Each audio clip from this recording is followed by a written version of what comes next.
Hi everyone, Squeak the New Voice Tanner here, the internet's busiest music nerd, and it's time for a review of the Travis Scott and Jackboys project, Jackboys. Jackboys is a new collection of songs masterminded by Houston MC and producer Travis Scott. It's coming through Epic Records and his Cactus Jack record label, which he is now trying to extend the roster of, with the likes of Sheck Wes, Don Toliver, Luxury Tax. Travis Scott's essentially trying to make a boss move here, extend his talents and abilities and money-making prospects beyond just putting out his own music. But from what I understand, none of these guys are working exclusively with Travis and his label, so what it would mean to him for any of them to hit it bigger than they are currently now, I don't know. So ultimately, Travis's success off of Jackboys is going to be hugely dependent on whether or not these guys can forge a hit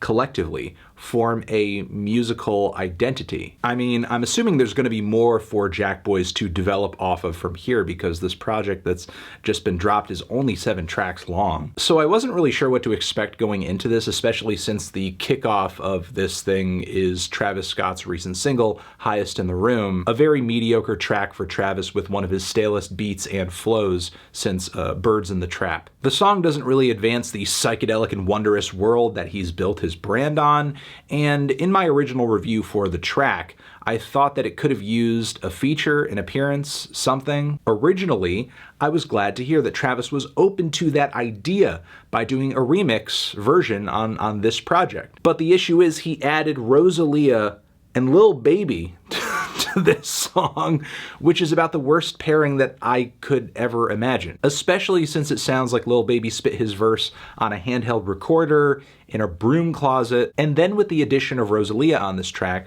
I love her voice, I love her stuff, but I think she mostly played it safe, followed Travis's lead, didn't give us the vocal dynamics I know she is capable of, but I can't entirely blame her because how can you shine over a beat that is this forgettable? So yeah, already on the first track, Jackboys is not off to a great start. Somehow this remix, in my opinion, is worse than the original. There is a cool instrumental outro on the track though that leads into a short interlude, and then I guess we really start getting a taste of Jackboys with Gang Gang featuring Sheck Wes, who barely feels present on this track. Honestly, he doesn't go as aggressive as I guess you expect Sheck Wes to go on a track given his biggest songs. It's got a murky, very shadowy vibe. There are aspects of the instrumental that are a little unorthodox and cool, but for the most part the track features a lot of empty space that never truly feels filled. Except when Don Toliver is singing on this track. He has such a bold, sharp voice. The inflection is a little throaty, and he recently had an appearance on the new Eminem album too.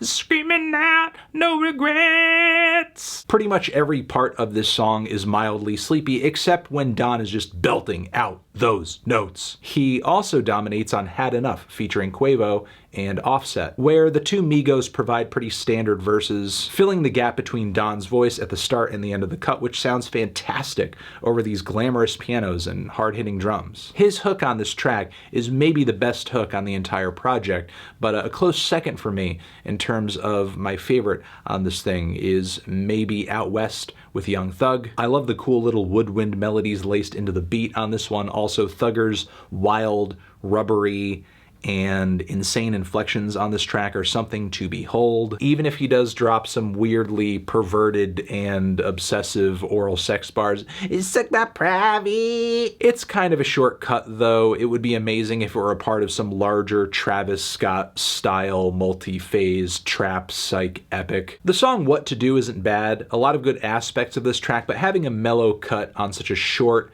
project that is bookended with 2 major duds is not, you know, leaving the strongest impression. Still, I do like the way that Travis orchestrates this one, the epic guitar solo here, the way that the instrumental gets progressively more and more intense, the strings, the hypnotic hook, and also Don Toliver appears again here and vocally stuns. We have Gaddy with Pop Smoke closing up this project, and I'm not totally surprised with his inclusion here given how hot Welcome to the Party is. But this track is a mess. I do like Pop Smoke's very monstrous, deep, raspy voice, but his flow doesn't really complement this instrumental, which is a very odd beat. The groove isn't all that straightforward. Even Travis on the track fails to find a pocket that really drives me to bob my head to it or anything. Not only that, but there's never a point where the track really seems to burst or progress or grow. It's like it's forever introing something that never ends up happening. While there were a few highlights on this thing, I fail to see why exactly Travis took this material to separate it off into a totally different music venture, because it mostly just sounds like Travis Scott leftovers with close musical collaborators on them. Of course, once again, for me, vocally, Don Toliver was the one that really stuck out, which I guess is cool. I wish him all the luck in the world, and it would be cool to hear him kill it on more Travis stuff, and I guess continue to grow his own name artistically. But even though I enjoyed Don's work on this thing, I don't feel like everyone collectively was shining here. While it would be really cool for Jackboys to come out with a larger project down the road with a stronger artistic sense of self that feels at least somewhat separate from what Travis Scott does solo, I feel like we're not really on that trajectory. We're not really off to a good start when it comes to achieving that.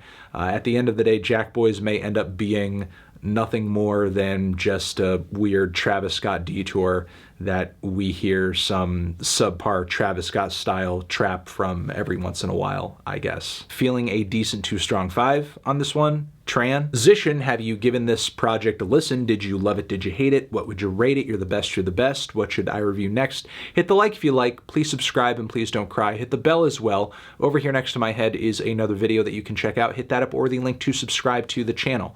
Anthony Fantano, Travis Scott, Jackboys, forever.